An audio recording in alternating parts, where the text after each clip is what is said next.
Box 13, with the star of Paramount Pictures, Alan Ladd, as Dan Holliday.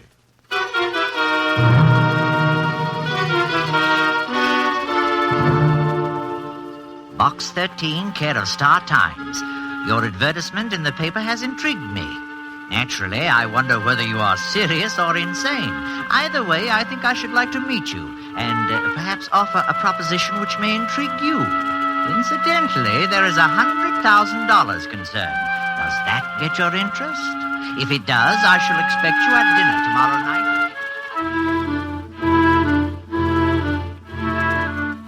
I shall expect you at dinner tomorrow night at 8. It will be informal, so don't bother to dress. Yours for adventure, Charles Winthrop. Does $100,000 interest me, yes? Brother, that much money would put new life in a mummy.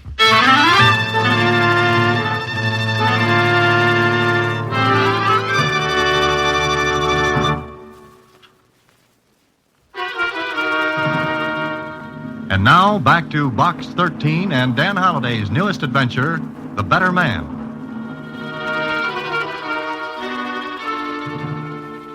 Charles Winthrop. Charles Winthrop. You know, Mr. Holliday, that name sounds awfully familiar. Well, it should, Susie. Mr. Winthrop is one of the richest men in the country. Oh, sure, I remember now. He's a regular Crisis. A what? Don't you know, Mr. Holliday? Crisis was a rich king. Oh, don't you know, Susie? Croesus, not Crisis, was a rich king. Oh, someday I'll pronounce something right. You do and you lose your job. Okay, Susie, it's dinner tonight with Charles Winthrop to see what's on that mind of his.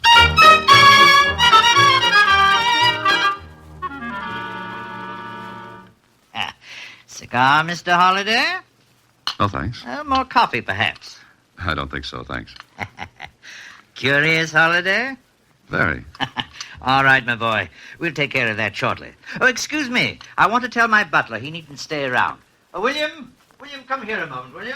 Whatever Mr. Charles Winthrop had on his mind, it was hugely funny to him. All through dinner, he'd stop eating, slap his thigh, and laugh. And I wasn't saying anything funny either. Oh, William. I watched him as he told the butler what he wanted. I believe you have the night off. I got a kick out of him. A short, thin little man with wisps of gray hair that kept floating over his spectacles. And when he talked, he craned his neck forward like an inquisitive bird, his little eyes twinkling. Oh, he was enjoying a great joke, and I wondered what it was. All right, Holliday. We'll be alone and we can chin a little. Think I'm crazy, huh? Mr. Winthrop, any man who can collect about 20 millions is crazy like a fox. Oh, money isn't everything. No, some people die young. Touché. Now, let's get right to the point. As I understand it, you advertise for adventure to get plots for your fiction, right? Right. So I'd say you'd like my little proposition. Well, that all depends. Surely. Well, someplace in this city, I have hidden a packet containing 100 $1,000 bills. Do you hear me? I'm afraid I did. No one knows where it is but me. But you can find out. I know a lot of people who would like to find 100,000. Oh, I know. That's why I've thought of this wonderful thing. Wonderful, wonderful. What wonderful thing? Ever been to Tibet, Holliday? Not recently. China, India, Japan, Africa, Malaya? What are you getting at? At me. I've been to all those places, Holliday. I went before they stank up the streets with gasoline, commercialized the pyramids, lighted up the tombs with floodlights, and made the world just one long, big bore. And? Well, I'm tired of being bored. I want excitement. So you hid $100,000 where you can find it. What's exciting about that? You're going to hunt for it. I am, huh? So are 3 other persons whom you don't know, whom you've never seen. And these 3 other persons have never seen you. Ooh, we'll be a cozy little crowd. Oh, think so. But never mind that for a minute. Now, I take it you've got a good income, huh? Not like yours. But then I never eat caviar. But you're comfortably fixed, eh? All right, yes. Oh, magnificent. That makes it perfect. I'll have a grand time. Well, drop me a postcard. I'll keep in touch. Now, wait. If you find the money, I will match it with another 100,000 and give it to any charity or cause you name. Cancer Research, Infantile Paralysis Fund, or any of a dozen. Or split the entire amount any way you want. Now, how's that? Sounds good. Now, what's the rest of this? At midnight tonight, after you leave, I will drop 4 letters in the mailbox. Now, these 4 letters will be identical. Each will contain the first clue to the whereabouts of the money. The first clue will lead to the next, and to the next. And so on until the money is found. Is that it? Exactly. Each of the 4 persons concerned will receive one of those letters at the same time. And the hunt will be on. I take it you had one of these cozy little dinners for each of the other 3. Yes, that's right. Each one agreed. Each one agreed to turn the money over to charity. Oh. Maybe I'm bringing back vaudeville. I'm killing you. No. No, this is what makes the plan so perfect.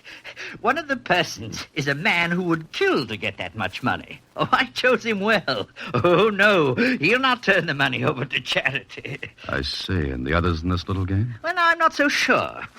But $100,000 is a lot of money. I've watched people grab and cut each other's throats for much less, Holiday. In other words, you'd send 4 people against each other to amuse yourself. No thanks, Winthrop. I'll take my hat and some clean, fresh air. Well, after all, Mr. Halliday, you advertised adventure wanted. That's right. And that's not an entry blank into a cutthroat game to amuse a cynical old man who's down to his last $20 million. So long. Wait. What for? Now, listen. Those other 3 who are going after the money. Now, one is a man to whom the money would mean cheap nightclubs, gambling, and everything else his stupid mind thinks is life and living. The other 2 would keep the money, I'm sure. Unless you keep them from getting it. Oh, but I won't. I'll watch them play my game and let the one who wins take the stakes. But you, Holiday. What makes you think 100,000 wouldn't tempt me? Oh, I got my money by knowing people. So? You've got the chance to get $200,000 for a worthy cause if you play. And if I don't? The money will still go to one of the other 3. And I'm inclined to think the killer will win, unless he's playing against a smarter man. Well? What if someone gets killed? How will you feel? No better, no worse than now. Did you ever stop to think it would be the same as murder? What law could touch me, Holiday? I hid the money, I give out the clues. If someone gets killed, the money is the murderer, not me. I see. Of course, if you refuse, you can always think of how much good the money could have done. Why, you... I'll send out the letters at midnight, Holiday, 4 of them. You'll get yours in the morning. So you have all night to make up your mind whether the money is squandered by a cheap, stupid fool or helps some of humanity. I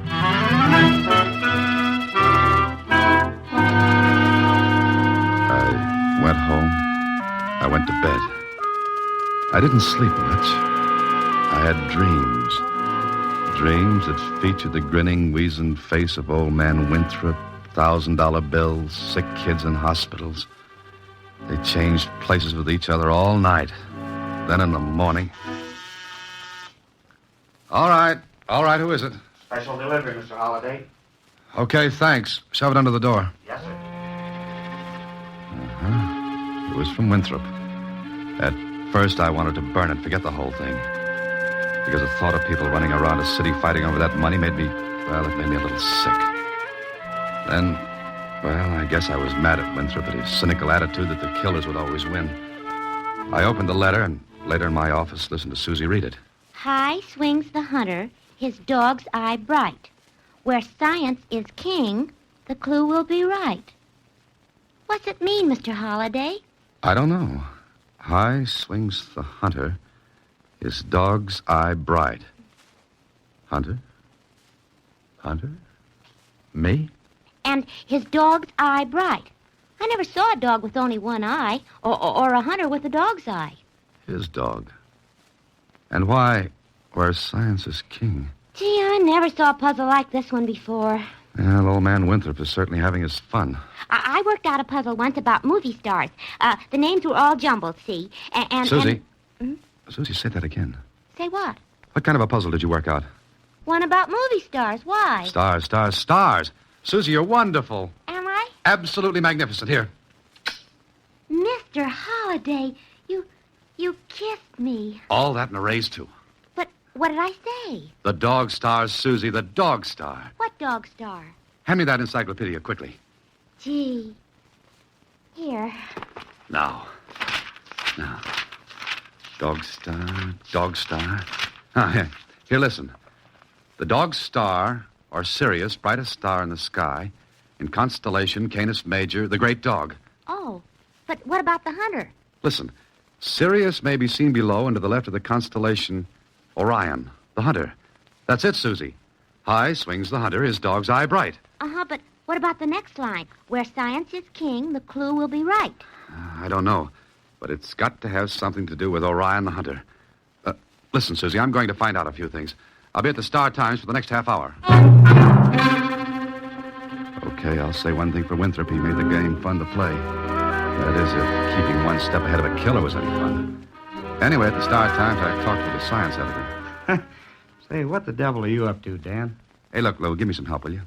If I can, sure. What's your problem? Read this. What is all this? Never mind now. I'll explain later. But Orion is the hunter. Oh, I see. Well, what do you want to know? What about Orion? Does it swing high? Sure, it rises roughly in the east, swings upward in an arc, and then sets. When is it at its highest? Oh, I should say around midnight. Midnight. Okay, now what about that where science is king line? Make anything out of that? Well, I should say science is king at an astronomical observatory. At least that would tie in with the rest of this doggerel. Lou, you're wonderful. Oh, by the way, Lou, there's an observatory in town, isn't there? Sure, the Winthrop Observatory. The Winthrop? Mm-hmm. Somebody managed to squeeze a few shekels out of the old boy to build the thing. He insisted it carry his name. So it all fits. Okay, Lou, tonight I'm going to be a stargazer.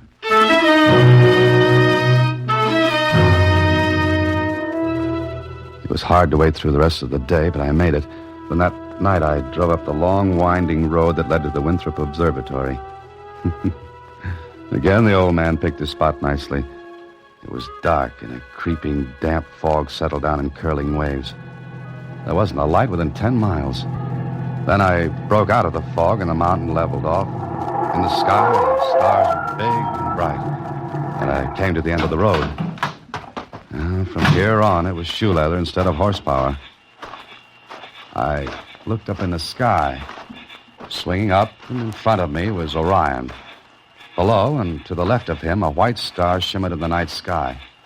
Sirius, the dog star. I looked at my watch. The luminous hands were almost straight up. Okay, midnight, Orion, Sirius. Then what? Who's that? Well, Mr. Holliday. Winthrop. Yes, indeed. Didn't think I missed the fun, did you? Well, come on, Holliday, straight ahead. Stay on the path. Good evening, Holliday. What now, little rich man? So you figured it out, eh? Why else would I be here? Very clever. All right, here's an envelope. What do I do with it? Oh, there's another clue in it. The second. Oh. How long does this go on? I'm having such a wonderful time, I'd like it to go on forever. But I'll play the game fairly. One more after this, and that's all. I see. You're really making this great for yourself, aren't you? You'll be at each stop, I suppose. Oh, yes. And I wonder how many clues I'll have to give out. What do you mean? Well, only you and one other person showed up here tonight. What? One other? Yes. And guess who it was? Do I have to guess? Oh, I'll tell you. The only person besides yourself was the gentleman who would play rough, very rough. I'm afraid, Holliday, that from now on, you'd better watch yourself.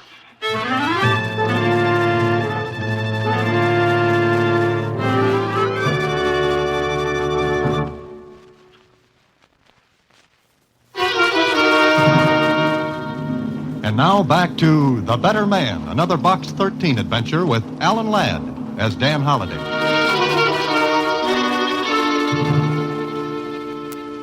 It was like playing tag with a ghost or fighting a mist. I don't know why I kept at it, except by this time I would have crawled across the Sahara Desert in an overcoat to get that money from Winthrop. When I left him at the observatory, I went to my apartment. There I opened the envelope. Oh, this one was better than the first. It said, He's king, yet a slave, and free, yet a captive. And we, who are weaker, are yet stronger. Those whom he ruled are close to his might, yet fear him not by day or by night. Now, this made a lot of sense, and it was after 3 in the morning when I finally gave up on it and went to sleep. I don't know, Mr. Holliday. It just doesn't make sense. Come on, Susie, think. Say anything. Anything what? He's king, yet a captive. How can he be king and yet be a captive? That's the point. If we figure that out, we've got the rest. I never was good at riddles. Come in. You, Dan Holliday? Yeah, that's right. I want to talk to you. Who are you? Makes no difference. Can you get rid of the dame? I'm not a dame. I'm a secretary. Blow, will you? Hey, wait a minute, Bud. Didn't you get in the wrong act? Sit down, Holliday. I'm not tired. Okay, stand then. Get rid of the dame. Susie, run down to the Star-Times and pick up the mail, will you, please? All right, Mr. Holliday. But tell him I'm not a dame. Okay. Maybe you know why I come here, huh? I can make a good guess. Well, that's swell. Now we don't have to beat each other's brains out. I didn't know we were booked for it. You could use 50 grand, couldn't you? Keep talking. All right, look. What's the sense in both of us running around in this rat race? You the rat? Don't talk like that, Holliday. Why don't you get to the point? Okay. You and me got the only clues. We team up. We're each 50 grand to the good. Which means you can't figure out this second clue from Winthrop. Maybe. If you had it figured, you wouldn't be here now. So that makes sense. Mm-hmm, that's right. What do you say? What if I won't make it a duet? What makes you think you'll get to that money? Nothing, right now. I asked a question. What do you say? The answer is no. That final? You can close the books, lover boy. All right. Oh, wait a minute. Yeah? How did you know who I was and where to find me? I didn't know you or where to find you. You figure it, Holliday. You got the brains. But get this. I'll be right on your trail from now on out. If you change your mind about that split, put an ad in the agony column of the papers. I'll see it. So long.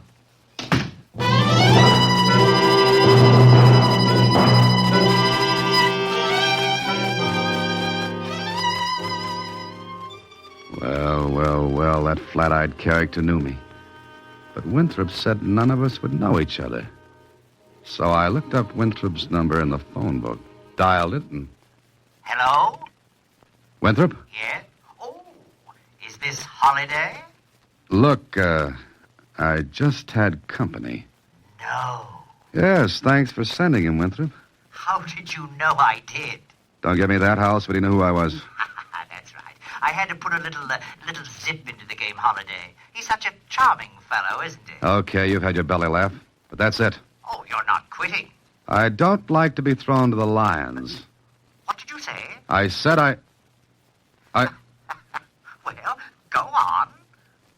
He's king, yet a captive. King of the beasts, the lion. Wonderful. Now all you have to do is follow it up. Nothing doing. Oh, you're so close, Holiday, and all you have to do is be careful. I'm beginning to like you less and less. I'm not a likable person. However, whether you go on or not is your affair. But I should be very disappointed in you if you didn't. Hello. Hello. Hello.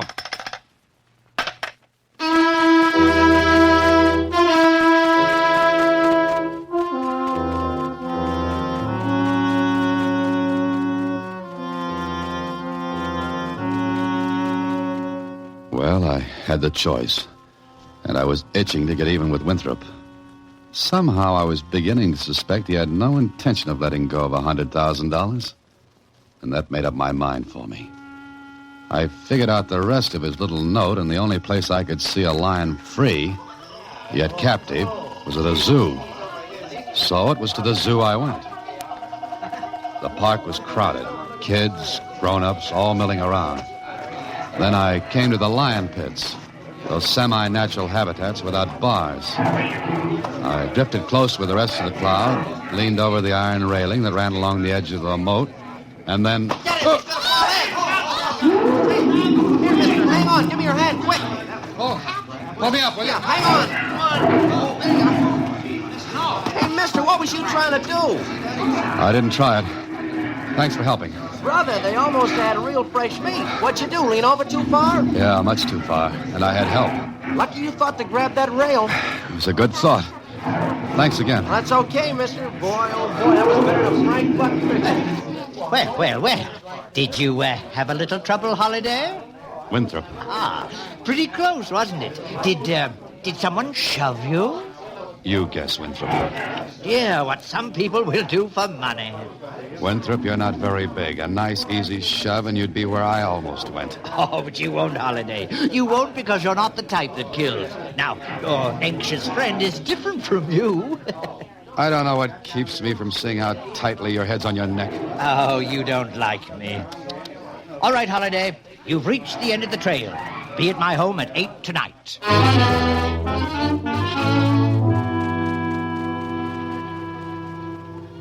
It was 8 o'clock when I walked up the steps in front of the Winthrop home. There were little chills chasing each other on bicycles up and down my spine. But I rang the bell. Oh, good evening, Holiday. Come in. What have you got lined up for tonight? Come this way. In here. Sit down, Holiday. Thanks. I suppose you'd call all this quite fantastic, wouldn't you? You're insane. Oh, well, aren't we all? I'm just able to indulge my whims. Most people aren't. Well, I suppose you want the money, huh? You're not kidding anybody, Winthrop. There isn't a penny hidden anywhere. Oh, yes, there is. But the game is not quite over. What do you mean? You may come in now. I believe you two know each other? Yeah, sure. Thanks for almost making me Daniel in the lion's den. Think nothing of it. What is this, Winthrop? Now, patience, Holiday. I have a proposition. The best part of the game. Here is $100,000 in cash. Now, you two can decide what to do about it. You can divide it equally, or may the better man take it all. I looked at Winthrop. He was grinning. I looked at the other man. He wasn't grinning. He was eyeing that package of money. Then he looked at me, and it was easy to see what was on his mind. And Winthrop saw it, too, because he leaned forward. 100,000 is much better than 50, isn't it? Yeah, it is. As you see, I am armed. You two are not. Suppose we decide to split. That decision will have to be unanimous with both of you. I ain't splitting it. Good! I thought I'd chosen well in you. Well, Holiday? What if I just decide to leave? You won't, because I won't let you. I want my fun, Holiday. Don't spoil it. He looked at me with his little black eyes, and he kept that gun pointed out at me, too. I can shoot you now, and your friend here will be a witness that you attacked me. A $100,000 witness. Well? Let's get it over with. Exactly. There are no windows in this room, no servants in the house, and only one door. The money's on the desk. It will be merely a fight over money if the police come into it. When you've had your little argument, the one who's left can knock on this door, and I'll come and unlock it. Good hunting, gentlemen. This was it. The man left with me got up off his chair, walked slowly toward me. I thought maybe I could reason with him. But what argument can you use on a killer?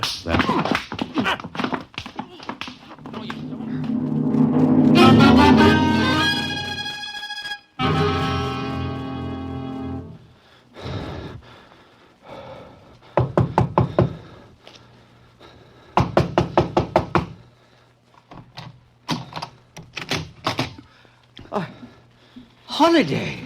Surprised, Winthrop? Right. Congratulations, Holiday. Brains and brawn. Rare combination. All right, there's the money. Take it, and I'll match it with another 100,000. You'll match it with $500,000. What? You heard me. Your pal there is out right now, but in a minute he'll come to. And I'll leave him alone with you with that money still on the desk. But you can't. My Get away from gun. it, Winthrop. Listen, Holiday.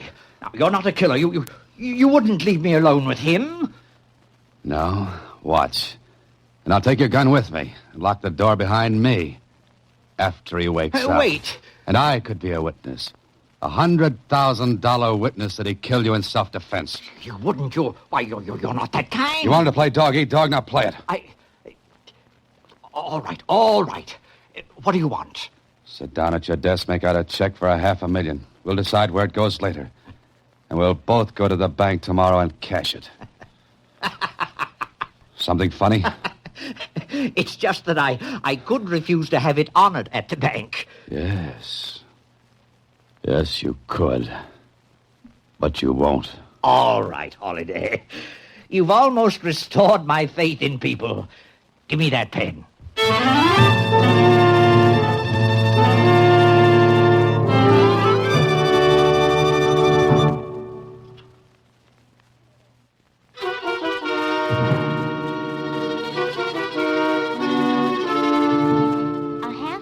$500,000 to charity and medical research. Look, he gets his picture in the paper. Uh-huh. But you did all the work. I'll tell you something, Susie. What, Mr. Holliday? I got even with the man who called you a dame. Satisfied now? Well, I don't know. He was kind of cute at that. Oh, no. Good night, Susie. Next week, same time, through the courtesy of Paramount Pictures, Alan Ladd stars as Dan Holliday in Box 13. Box 13 is directed by Richard Sandville with an original story by Russell Hughes. Original music is composed and conducted by Rudy Schrager. The part of Susie is played by Sylvia Picker.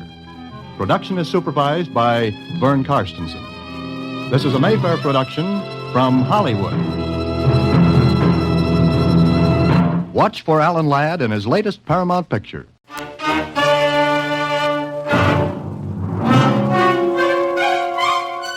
Box 13, with the star of Paramount Pictures, Alan Ladd, as Dan Holliday.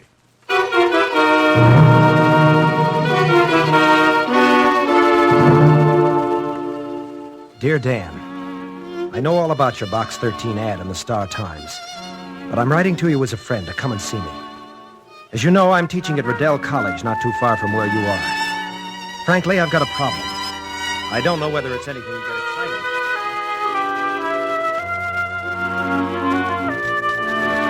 Excited about it or not. Matter of fact, it's sort of personal.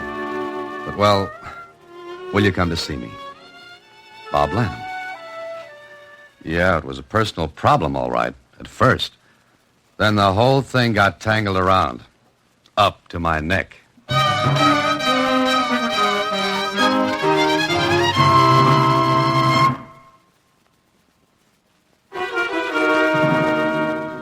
And now, back to Box 13 and Dan Holliday's newest adventure, The Professor and the Puzzle.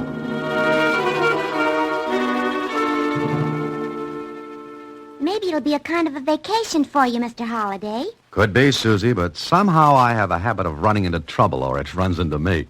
Well, why don't you be careful then? Oh, now, who has fun that way? Remember that old saying, never trouble until it... Oh, no, that's wrong. It's never trouble until you... No, it's... Tell you what, Susie. You keep working on it. I'll be back in, say a week.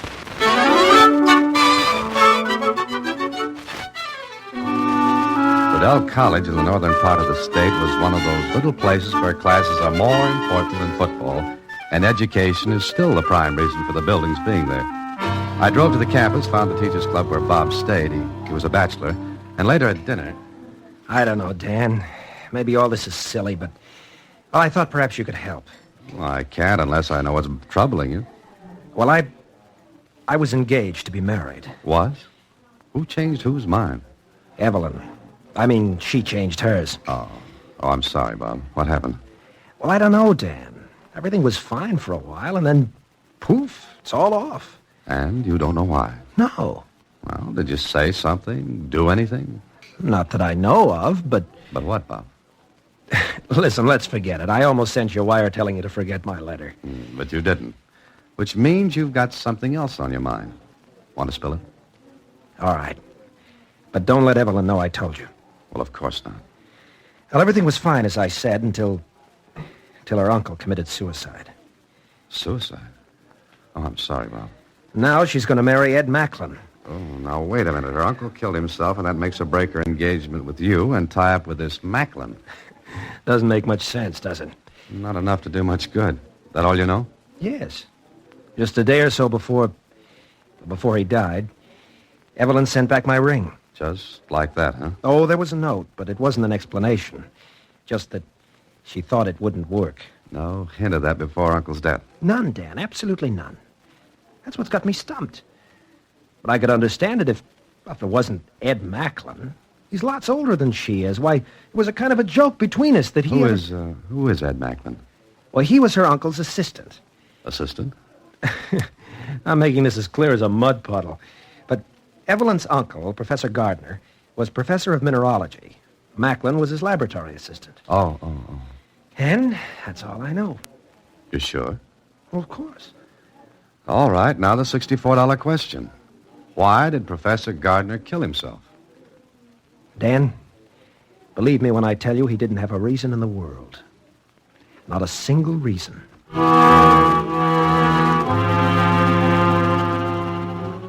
Well, that made as much sense as double talk from Alice in Wonderland. Bob stuck to it, too. The Professor Gardner didn't have a reason to kill himself. Evelyn, it seemed, had been raised by him. He was like a father to her. He was respected, well-liked, famous in a small way for his pamphlets and articles. And I got an explanation of his specialty later from Bob in his rooms. He was a crystallographer, Dan. That means he studied the crystallization of minerals. You see, each mineral has its own particular crystalline formation. Salt, for example, that's common table salt, crystallizes in a particular way. Galena, we used to call it the crystal in the old radio sets, you remember? That has another form of crystallization. Well, Professor Gardner was an expert. Well, was he working too hard? I don't think so. It was never work for him. Oh, I see. Well, what do I do now? I don't know. I thought maybe you could... Well, I guess it's hopeless. Look, Bob, is it certain that Professor Gardner killed himself? What do you mean? Well, you said there was no reason for suicide. There wasn't. Would anyone have wanted to kill him? No. You're sure, Bob? I said no. Everybody liked him. Maybe somebody didn't. I didn't know of anyone. And suddenly Evelyn breaks off her engagement with you just after her Now, uncle... look, Dan, I'm sorry I got you up here. I guess I was stupid to write to you. Go back and forget the whole thing. You're afraid Evelyn's involved. I'm not. That's what's in the back of your mind, but you're afraid to say so. I said I'm not. Okay, Bob. Still want me to go back? Well? No. No, you find out what you can, Dan. Without getting anyone in trouble. Trouble has a bad habit of popping up. I don't want it to. But you still want me to stay? I guess so. All right. But get this straight, Bob. I am not a detective. What do you mean by that? If I find anything fishy about this, I'll have to call the police. They've already been in. All right. I'll start from here. For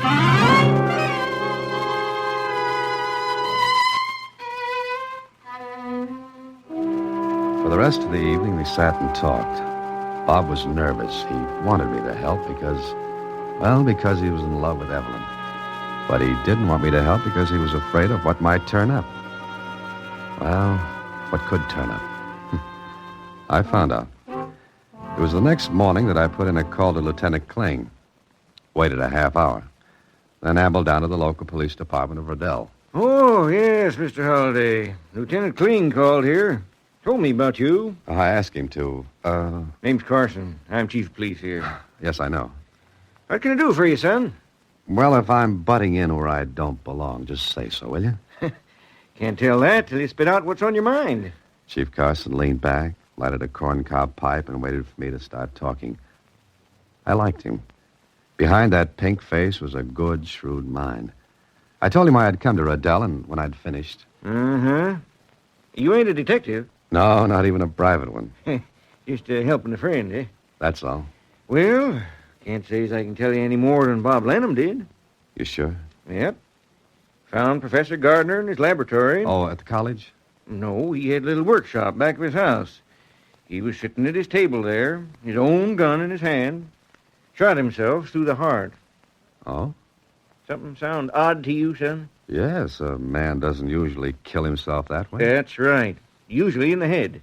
But that's the way it was, huh? Mm-hmm. Tell me, are you satisfied with the case, Chief Carson? Gotta be, son. Which means you're not. Now, look here, son. I'm only a small-town policeman, but I do my work the best I can. Yes, I know. And the thing that's puzzling you is, why should Professor Gardner have killed himself? Uh-huh. Or, if he didn't, who else would have? And there's no one else. Nobody stood to gain nothing. Wasn't a rich man. His niece? Nope, I'm sure she didn't. What about Ed Macklin? Nothing to gain. Got it marked down as suicide, son. Just as dead end as a blind rabbit burrow.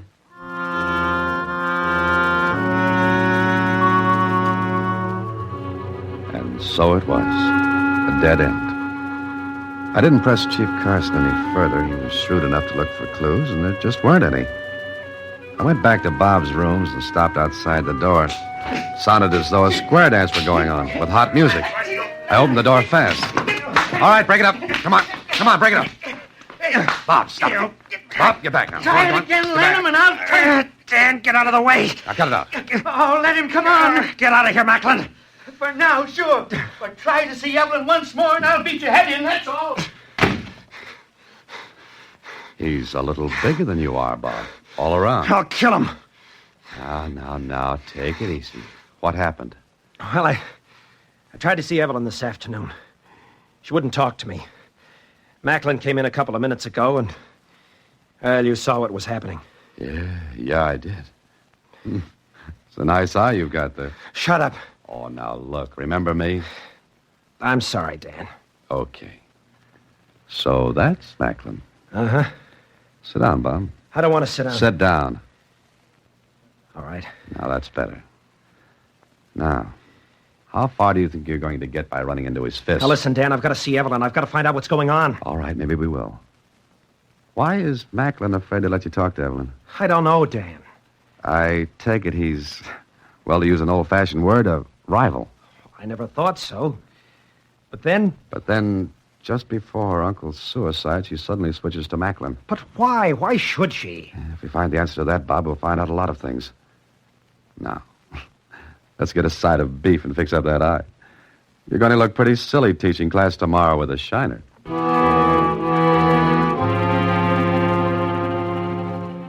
But he didn't look silly in class. You see, he never got there. The next morning, I was pulled out of a nice deep sleep by nobody home. Oh. Hello. Dan? Yeah, sure. Bob? Yeah. Dan, I'm in trouble. Great.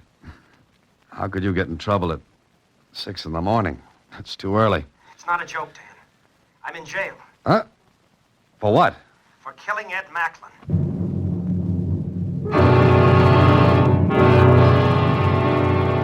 Of course I didn't kill him. I believe you, but look, haven't you got any alibi at all for last night? No.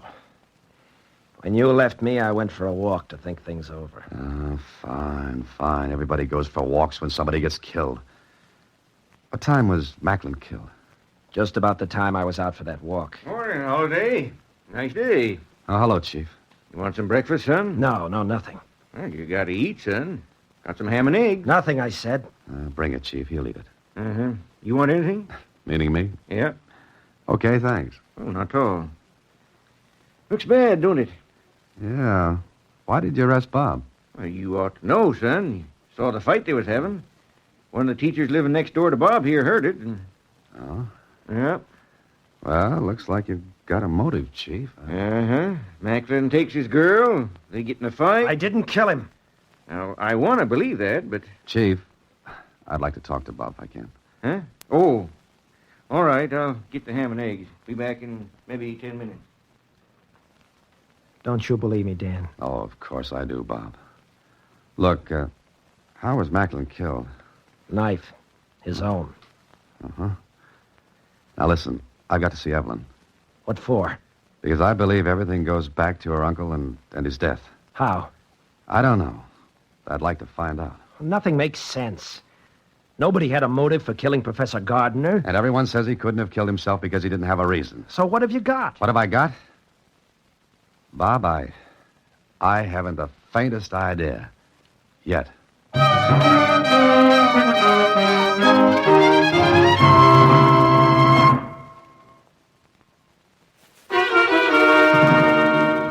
And now back to The Professor and the Puzzle, another Box 13 adventure with Alan Ladd as Dan Holliday. I didn't have a thing. Not a thing to go on. Bob was in a spot, but a good one. He had motive, opportunity. Yet I didn't think he'd kill. I believed he couldn't. And I kept thinking that Professor Gardner's suicide had something to do with Macklin's murder. But how? A harmless professor kills himself. His niece suddenly breaks off her engagement and switches to another man, and that man is killed, and who gets the brass ring on this merry-go-round? Well, it was about time to see Miss Evelyn Gardner. I found the address, drove there, and no one answered the door, but I heard someone in the back. So I walked around the side of the house, and putting some papers into an incinerator was a girl of maybe 24, 25. She seemed to be in a hurry, anxious to get it over with. Then she turned when she heard my steps. Oh, who are you? I'm sorry. My name's Dan Holliday. Oh, yes, I've heard Bob speak of you. Oh, go ahead. Finish what you were doing. Well, I haven't got a match. I wanted to burn this rubbish. Oh. Here's a match. I'll light it for you. Oh, no, I can do it. Oh, it's no trouble. I said I'd do it. Well, all right. Here's the match. Thank you. Whatever she was burning, she was anxious to get it over with. But she was a little nervous, and the match went out. Oh, please, have you another match? No, I'm sorry. I'm afraid that was the last one I had. Well, I'll have to get some. Will you come into the house? Oh, thank you. Did Bob come with you, Mr. Holliday? Bob? Haven't you heard? Heard? Heard what? No one's told you? Told me what? What are you talking about? Bob's been arrested for the murder of Ed Macklin. Oh, no. No, he didn't. How do you know? Oh, we've got to see him. That might help, but how can you be sure Bob didn't do it? Oh, he couldn't have. Then who did? I don't know. I don't know, but it wasn't Bob. It has something to do with your uncle's death, doesn't it? No, nothing. How could there be a connection? I'm asking you. I'm going to Bob. I've got to see him. She was gone. I watched her drive away, then I hurried back to the incinerator. It was stuffed with papers. I dragged them out. Newspapers, wrapping paper, and then a little sheaf of receipts. Registered mail receipts for parcel post packages. And the signature of the sender was M.A. Gardner. Professor Martin A. Gardner. Now, why was Evelyn burning these? I looked a little longer and found something else. A carbon copy of a letter. It was partially torn, and all I could read of it was, "And this is the last job. Because it's the biggest, I want more than my usual fee. If I don't get it, you'll never get the finished products." And it was signed with the initials M.A.G. Martin A. Gardner. Okay, so I had a lead. But where would it get me? I found out. I didn't go back to the jail because I wanted to look a little longer at those papers I'd found. There was also a bank book, and the deposits totaled over $12,000. But it was in the name of Samuel Stoner. The bank was in the city, not in Riddell. Back in my hotel, I was trying to figure this out when...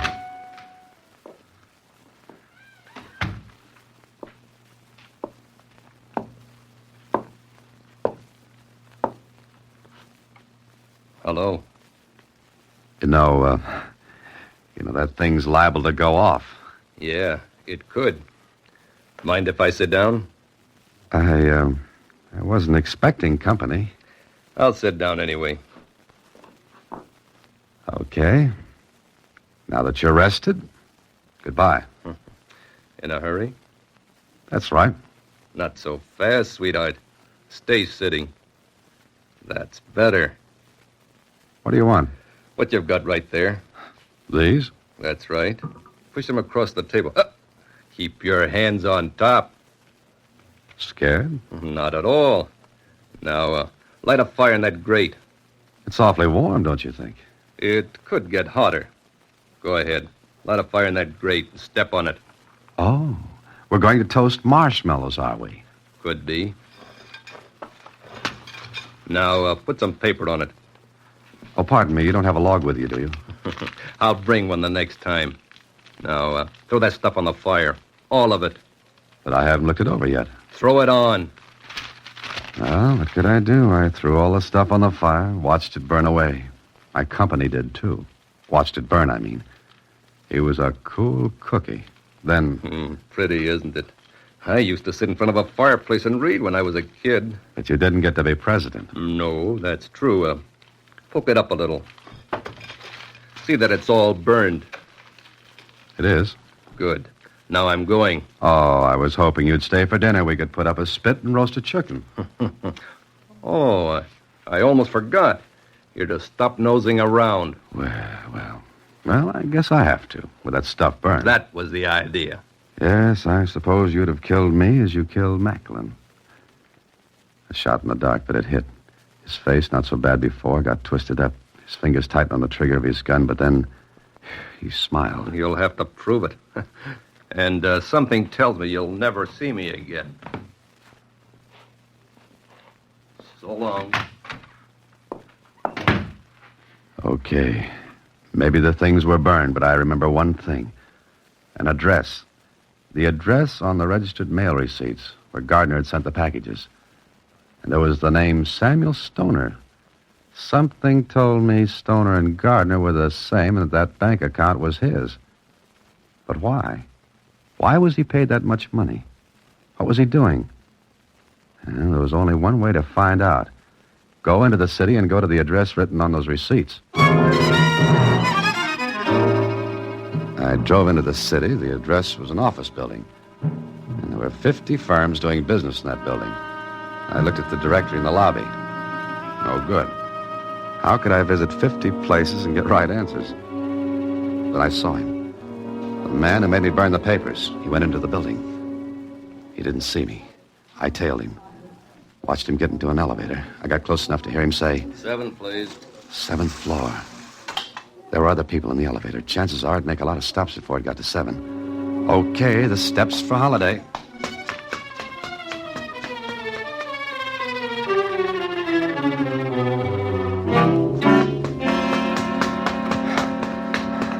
I wondered if I'd made it then.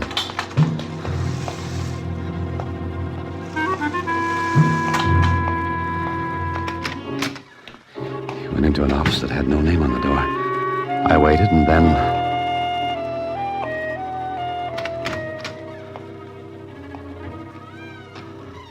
There was an outer office with no one in it. What about it? Then I heard voices. Are we clear? Macklin's dead. You killed him, I suppose. Uh-huh.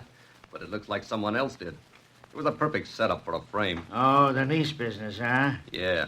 Oh, and there was another guy nosing around. He picked up some stuff the girl was going to burn. Who was he? Why didn't you bump? Look, 2 bump-offs are enough. I only signed for the Gardner job. All right. Here's your money. Now that I know what the gimmick was, I want more. Oh? Yeah. Don't reach for anything. All right, I'll cut you in on this. That's better. Wait a minute. This other fella. Don't worry. I made him burn the stuff he took from the incinerator. You idiot, you should have... I told you killing Macklin wasn't in on the deal. But he had this. I had to kill him to get it. You sure you're clean on the Gardner thing? I know I am. I killed him with his own gun while the machines in that shop were running. Nobody heard the shot. Suicide. All right, now get out of here.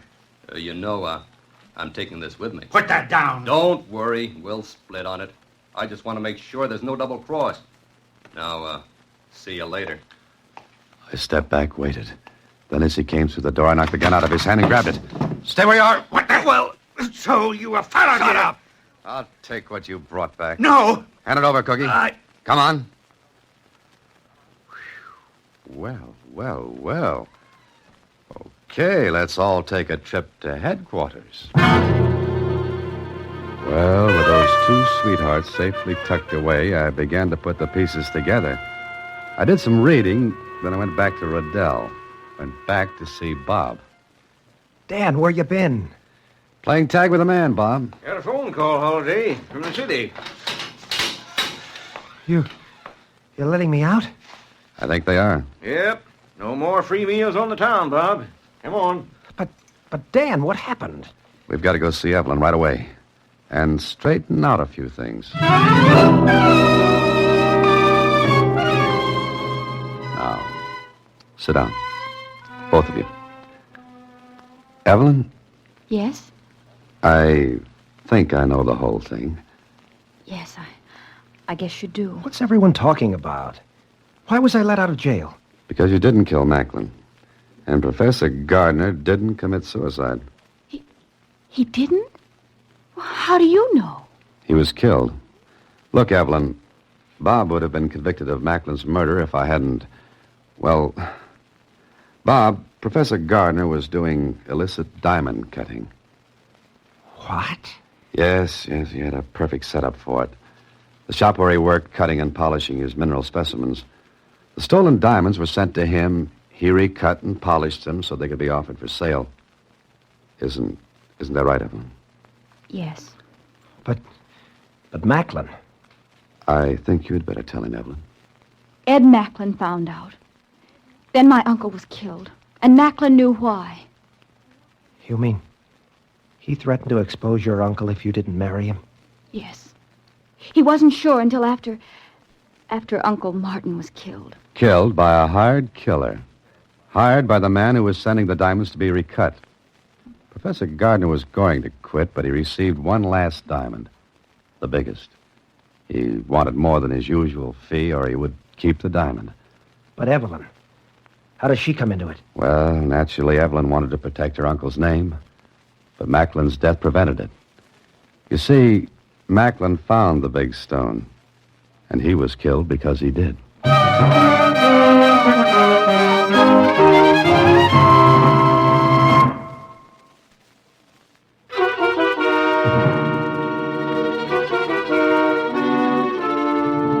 Welcome back, Mr. Holliday. Did you have a nice vacation? Susie, it was just as if I'd never been away. Huh? You mean you didn't take a vacation at all? Well, not exactly, Susie. Oh. You mean it was like a typical holiday? What? I made a joke. Get it? Oh. Good night, Susie. Next week, same time, through the courtesy of Paramount Pictures, Alan Ladd stars as Dan Holliday in Box 13. Box 13 is directed by Richard Sandville with an original story by Russell Hughes. Original music is composed and conducted by Rudy Schrager. The part of Susie is played by Sylvia Picker. Production is supervised by Vern Karstensen. This is a Mayfair production from Hollywood. Watch for Alan Ladd in his latest Paramount picture.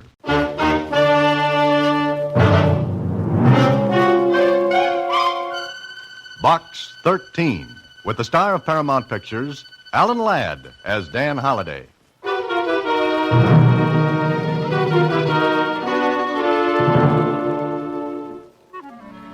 Dear Mr. Box 13, I address you as Mr. because I assume you are of the male sex. If you're a woman, disregard this letter. Come to my home at 7546 Brandon Drive as soon as you receive this. I shall be expecting you at once, and I shall state my reason for writing. And I shall state my reason for writing this when I have satisfied myself as to your qualifications. Very truly yours, Mrs. Matilda Cortland. Mrs. Matilda Cortland? Now, why should one of the richest women in the world and one of the least accessible be writing to Box 13?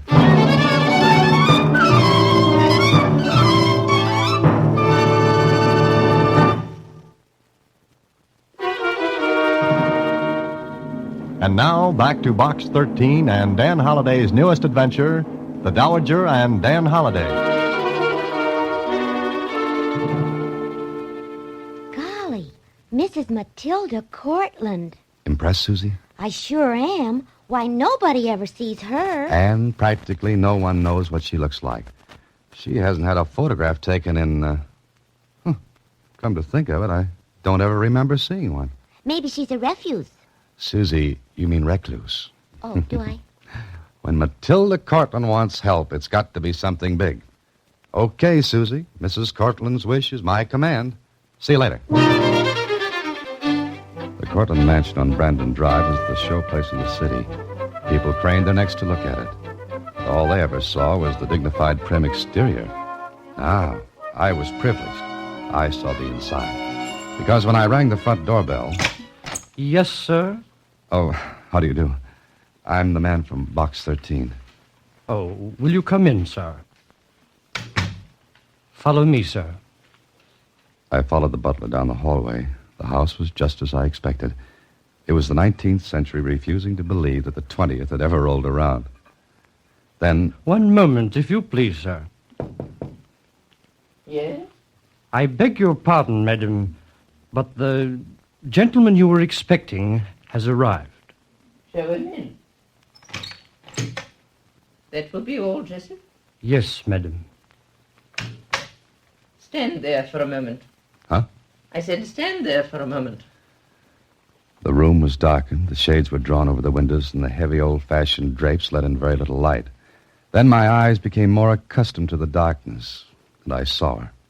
Mrs. Matilda Cortland, practically a legend. She was about 75. Her white hair was drawn tightly back over her head and was covered by a jet-encrusted scarf.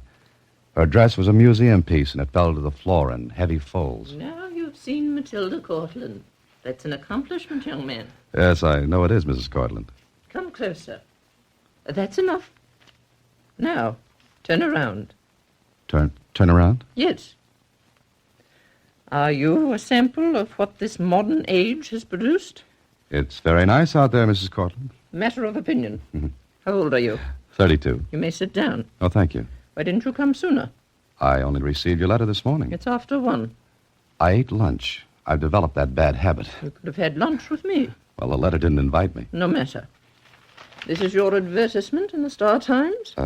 Yes, it is, Mrs. Cortland. I saw it by chance. I never read newspapers. I form my own opinions, political, social, and moral, without aid from the press. Some of us, Mrs. Cortland, like to hear other sides of the questions that may come up. Stop arguing with me. Mrs. Cortland, I came because you asked me to. I assumed you had something in mind when you wrote to Box 13. I didn't know it would be a discussion, which neither of us... That's enough, young man. Do you have a name? Oh, yes, Dan Holliday. Daniel? Only when I'm being formal. Why did you put this advertisement in the paper? Well, I told her. She listened without changing expression. When I finished... Then you don't accept payment for your services? No, I don't. Very well. You're going to help me. Oh, just a moment now. I haven't heard what you want me to do. Does that matter? You advertised that you would go anywhere, do anything. Well, maybe what you have in mind won't interest me. Mr. Holliday, I want you to do this for me. All right, then tell me what it is. Come here this evening for dinner. Oh, I'm sorry, but I have an engagement. Cancel it. Well, I can't. Nonsense.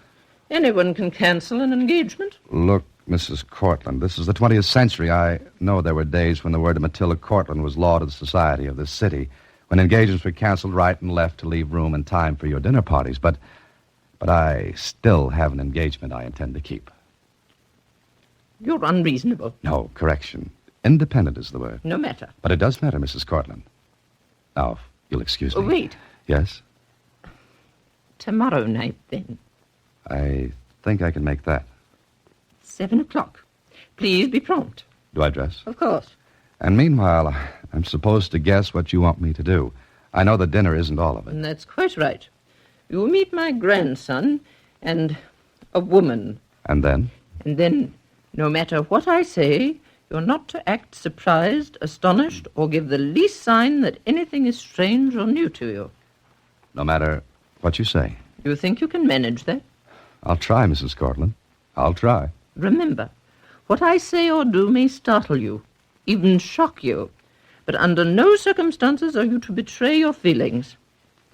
Now, Jessup will show you to the door. I shall expect you tomorrow evening at 7. Well, Box 13 has brought out some pretty fancy routines, but this one was different. I found out what it was all about that evening at dinner. I met her grandson, who was about 25, and a girl who was Well, maybe a little younger than he. I was still wondering what it was all about, and so was the grandson, Peter. The girl seemed nervous, ill at ease. Matilda Cortland wasn't making it any easier for her. Miss Wright? Yes, Mrs. Cortland. Did you say your father had been an engineer? Oh, please, Grandmother. Peggy's told you he was 5 times. Peter, I am speaking to Miss Wright. Sorry. What sort of an engineer, Miss Wright? Well, he... Civil, mining, chemical, what? He was a locomotive engineer. Oh, really? On what railroad? Grandmother, please. Peter, do not interrupt. Peter, I'd like to go now. But, my dear, we were to spend an evening together. I'd heard so much about you from Peter that I feel that I'd like to know more. Yes, Mrs. Cortland. We really got to go, Grandmother. We're expected somewhere. Oh? Where are you going? Well, does that matter? Yes. Where are you going? To the Club Pierre. What's that? Daniel, do you know? Oh, yes, it's a very nice club. Dancing, dinner. A cabaret? They don't call them that anymore, Mrs. Cortland. Very well. I shall go along. What? I shall go along. But... Stop sounding like a motorboat, Peter. Well, Daniel, would you like to go? If you would. But, Grandmother, you can't go. Would I be barred because of my age? Oh, no, of course not, but... Then why can't I go? Well, I guess there's no reason, but you'd have to leave the house. I didn't expect to carry it along like a turtle with his shell. Oh, of course not. There's a very good reason I want to come along. Isn't that right, Daniel? Yes, there is. I've decided that I've been locked away from the world too long. Now I have a reason for getting out into it, renewing an old acquaintance, so to speak. Moreover, since I'm going to be married, What? What did you say? Yes. Daniel and I are engaged. Mr. Holliday, are you all right? I never felt better in my life, I think. You must be more careful, Daniel. Yes, I can see that. Well, Peter, you and Miss Wright run along then. Daniel and I will join you later. Yes, Grandmother. Come on, Peggy. Excuse me. I've reserved a table. You can just ask for me at the club. Very well. Look, Mrs. Cortland. Quiet. Now, what were you going to say? Why did you say that? About you and me, Daniel? Yeah, that's it. You saw that girl. Miss Wright? Yes. What about her? What's she got to do with this? That girl's a fortune hunter. She's after Peter's money.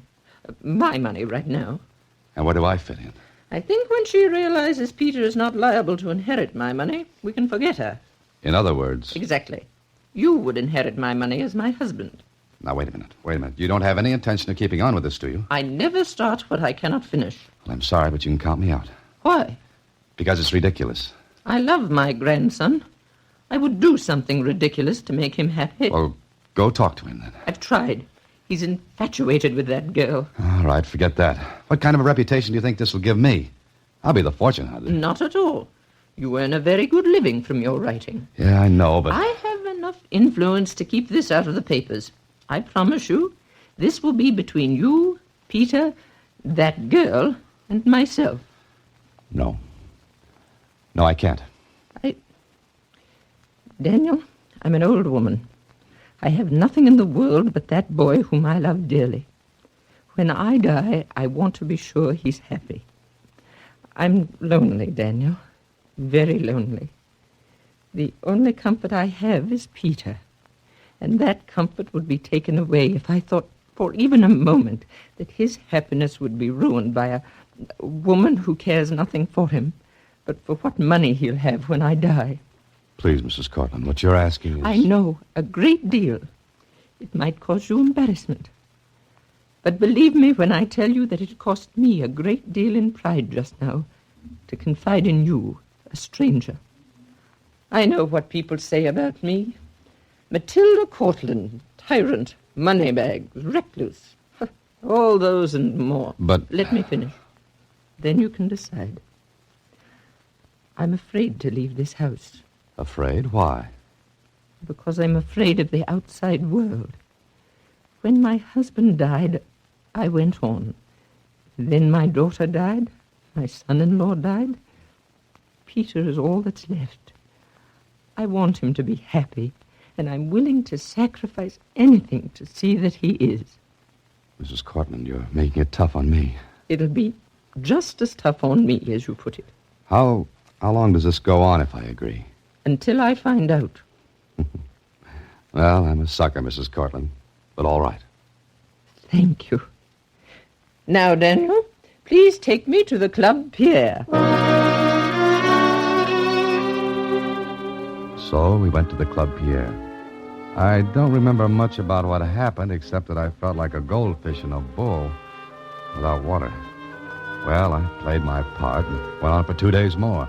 Then at my apartment. I've come to see you, Holiday, because I want to talk with you. All right, Peter, sit down and talk. You can't be serious. About grandmother, I mean. What makes you say that? Well, you just can't. Why, she's old enough to be your grandmother. She's charming, gracious. And rich.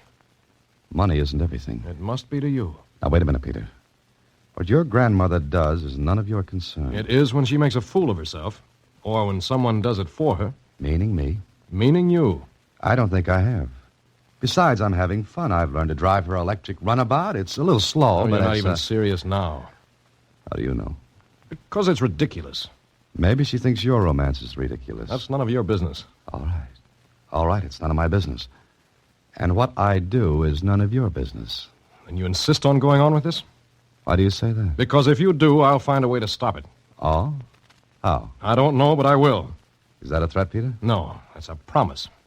All right. As long as we're playing Oh Promise Me, I can promise you that I'll take care of myself. Well, we'll see about that, Holiday. And I warn you, you're going to get into trouble.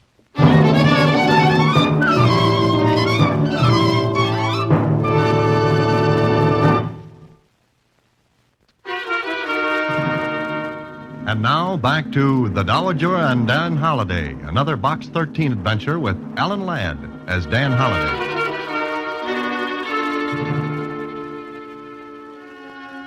Well, it all looks so simple. Just go along with the game until Matilda Cortland called it off. Yeah, sure, that was all. Then one night at her home... Tonight, Daniel, you're taking me to the opera. Oh? Look, Mrs. Cortland, don't you think this has gone far enough? I'm not finished. Oh, we're getting no place. Peggy Riders I'll is... be the judge of when we stop, Daniel. Now, hand me that case on the table there. Oh, this one over here? Yes. Here you are. Have you ever heard of the Cortland emeralds, Daniel? Oh, who hasn't? Now you're going to see them. Beautiful, aren't they? Well, I won't argue with you. They were to go to Peter's bride, as they came to me. Nice little trinkets. Each one is perfect, and perfectly matched to the next. 20 of them. You're going to wear that necklace? Yes. Fasten it for me, Daniel. All right. As I fastened the clasp of the necklace, I got a funny feeling. Maybe it was the jewels themselves, green, glowing in the yellow light of the room. Then, when I finished... Thank you, Daniel. Now, if you're ready... All right, let's go. Wait a moment. I think I hear Peter. Grandmother, are you just about ready to... The emeralds? Yes, Peter, the emeralds. I'm wearing them tonight. But you can't. Why not, Peter? Well, I mean, it's dangerous, isn't it? Why? Well, all I meant was, are you sure the clasp is tight? It won't come loose or anything. Of course not. Come along, Daniel. Yes, sure. And Peter... What? You can close your mouth now. I didn't hear much of the opera because I kept thinking how strange Peter had looked when he saw the necklace. How Matilda Cortland had looked. As if warning her grandson to be quiet, say nothing more. Then the opera was over. I drove her home, and then I went home to bed. Yeah? Who is it? Holiday, Uh-huh. open up. Well, who is it? Police.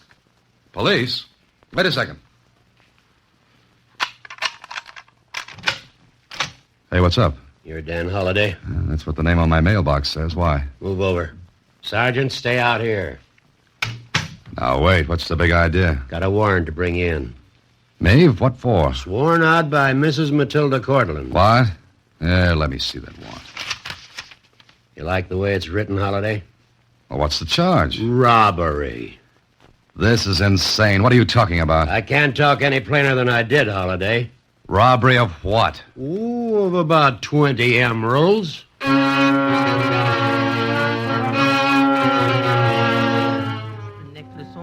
immediately after I came inside this house.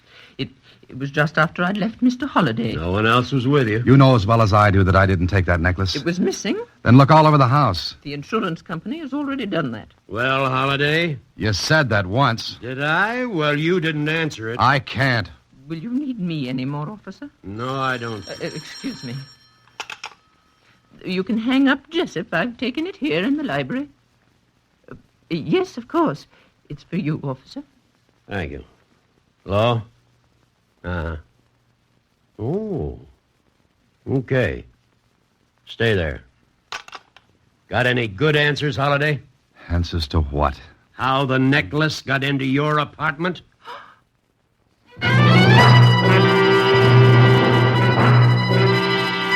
Oh, this was a beauty. I was looking out of a frame that crowded me, but good. I knew Mrs. Cortland had that necklace when she had left me last night. I saw it, yet how could it get in my apartment? And why? So I saw Kling, and he pulled some strings, and I was out on bail. I had to get some answers fast, and I thought Peter could give them to me. I'm sorry, Holliday. I can't do a thing. Listen, you saw that necklace when your grandmother and I left for the opera last night. And I saw it when I brought her home. Then how did it get into your apartment? Maybe you've got an answer. No. Listen, your eyes popped out of your head when you saw your grandmother wearing that necklace last night. Why? I knew something would happen. How did you know? What gives you the right to question me? I'm doing it. All right, go ahead and ask. I was with your grandmother all evening. And I wasn't. If you want to check, go ahead. But it looks as though you're in a mess, Holliday. Well, there's nothing I could add to that. Sure, I checked. Peter was in the clear. He hadn't been near his grandmother from the time he saw us until the next morning. Yet someone had to take that necklace and plant it in my apartment. And it looked like a frame-up between Peter and his grandmother. But why? Why frame me? Why go through this whole elaborate fix just to fasten a crime on a guy they'd never seen before? And I got an idea. I went to the insurance company. Of course, Mr. Holliday, now that the necklace is recovered, we have nothing more to do with the case. But if it hadn't been recovered, you'd have paid the claim, right? Certainly. But it's not the insurance money they were after. Mrs. Cortland? Certainly not. Why, she's enormously wealthy. Yeah. But you know, it is a little strange, come to think of it. What's strange, come to think of what? Probably nothing, but we were due for our routine checkup in just 2 days. Checkup? Of what? Well, you must know we make a checkup on insured objects every so often. And one was due in 2 days. Yes. Oh, I see. I beg your pardon? Oh, nothing. Well, thanks very much. But it still didn't make sense. It still came back to the necklace being found in my apartment. Then I figured out another angle. And my next stop was to see Miss Peggy Wright. What do you mean? What are you talking about? I asked a simple question, Miss Wright. And that was, when were you and Peter planning to leave? Leave? Leave where? Now, cut it out. You know what I'm talking about. I say you and Peter plan to elope. We didn't. We never even thought of it. Are you telling the truth? Of course I am. Why should I lie about that? I don't know. Look, Miss Wright, are you in love with Peter? Yes. You want to get married? If it weren't for her, But if I marry his grandmother, then you wouldn't get the money. Oh, I don't care about that. Well, I could swear she was telling the truth. At first, I'd thought Peter had taken the necklace so that he and Peggy could get away from Mrs. Cortland. But it was a dead end again. And there was that other thing bothering me. Why frame me? Then I went back to see Mrs. Cortland. I can give you 10 minutes, Mr. Holliday. That's all I want. Just a couple of questions. Wait. If I promise not to prosecute, if I drop the whole thing, will you forget it? Now, wait a minute. Let me get this straight. You're willing to forget all this? Yes. Why? Because perhaps I like you. Oh, no. That's not it. Then I have nothing more to say. Yes, but I have. Why did you decide to wear that necklace to the opera last night? It's mine, and I wear it when I please. But why last night? And why was it missing this morning? It's a little too much of a coincidence that you wore the emeralds last night and that they were found in my apartment this morning. Please leave, Mr. Holliday. And Peter almost fell over when he saw you with that necklace that night. And what? And this morning, when you heard it was found in my apartment, you almost fell over. Come on, Mrs. Cortland. What's going on? Do you want money to forget all about this? No, I don't want money. I want the truth. And maybe even then I won't forget it. Jessup will show you out. Jessup will find himself on the end of a fist if he tries it before I find out a few things. I'll call the police. Go ahead. I'll wait. Well, why don't you call? I have no wish to harm you. Mrs. Cortland, What were you going to say? Nothing. Nothing at all. I'm just getting an idea, that's all. An idea. Fantastic, but it made sense. I lined up my facts. First, Peter's reaction when he saw the necklace. Second, the insurance checkup was due just after the necklace disappeared. Third, Peter hadn't had a chance to touch the necklace between the time I saw it last and when it appeared at my apartment. Unless he and his grandmother were trying to frame me. That didn't make sense because there was no reason in the world for them to do it. So I called the Kling, another chase around the city, and I found the man I was looking for. Okay. I had everything I needed.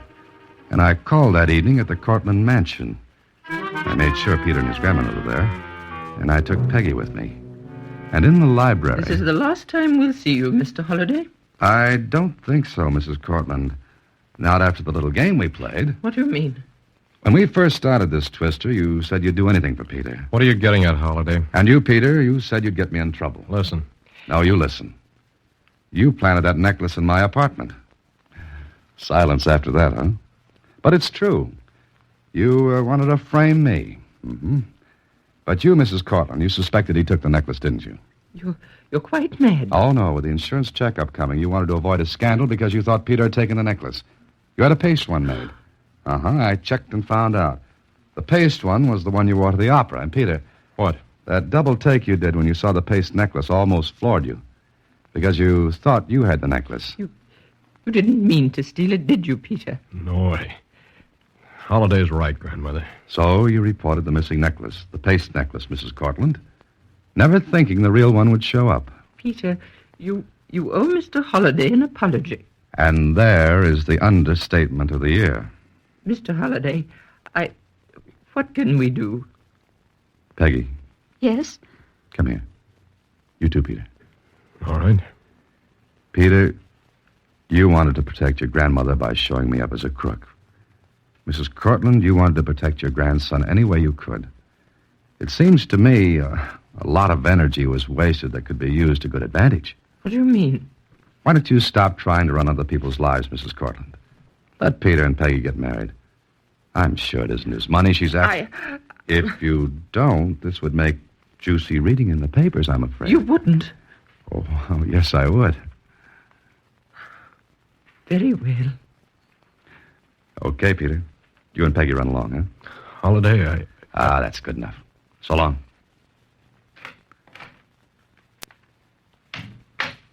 And I, Mr. Holliday? You and I are going to the Club Pierre. You're very chivalrous, Mr. Daniel. So you admit chivalry still lives. Okay, let's go. I'll get the electric runabout and we... No. Let's go in your car. The runabout's a little slow.